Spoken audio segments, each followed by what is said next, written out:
arms with the towel. "No," Bell said, shaking his head with a frown. "That's not it." As Wynne knelt and dried whiskey, he remained frozen, completely immobile. Whatever in the world is going on? I wrapped a towel around my head turban style. "You know, this reminds me of the time I went to my 10th grade dance with Jake Pulaski. He had hands like an octopus. I swear he was the grabbiest guy I'd ever gone out with.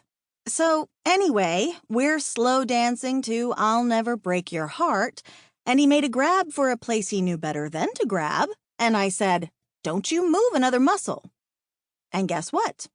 He froze. Right there in the middle of the gym dance floor in front of everyone. Just like whiskey," I whispered. "I knew it!" Belfry shouted, circling the room with a squeak of joy. "I knew that's what I smelled!"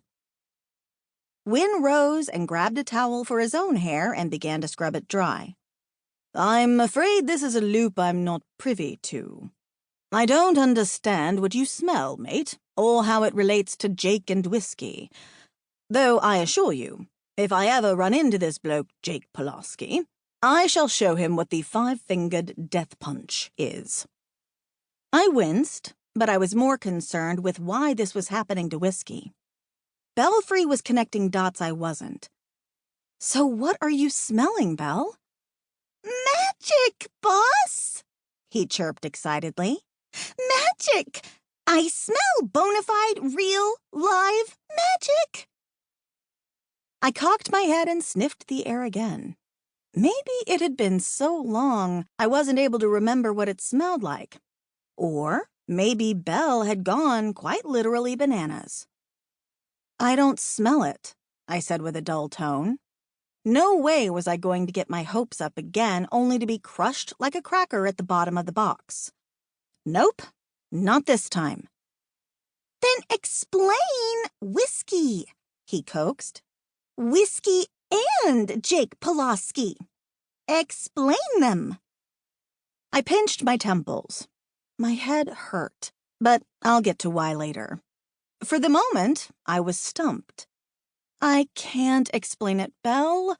I just said some words. Words I've said a zillion times to whiskey, and you know how fluky my magic could be back in the early days when I was still learning. Jake was just a product of that." I looked at my sweet dog, drier and fluffier now. But whiskey? I didn't do anything special.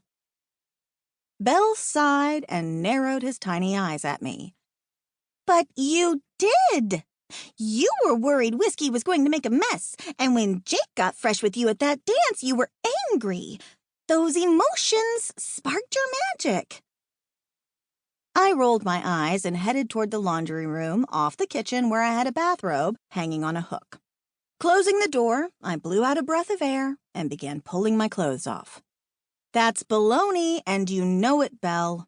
I've had tons of glitches before, and it's led to absolutely nothing. I make icebergs the size of the Empire State Building in the backyard, and then months go by before anything else happens. "But that wasn't the same, boss. I didn't smell the magic I'm smelling now. It's different. It's very different." My heart skipped a beat, but I quelled the butterflies of hope in my belly with a mental stomp. I refused to get excited over something that never seemed to come to fruition. As I shrugged my arms into my bathrobe, I scoffed. Baloney on a stick. I'm not going to buy into this nonsense again. Not this time.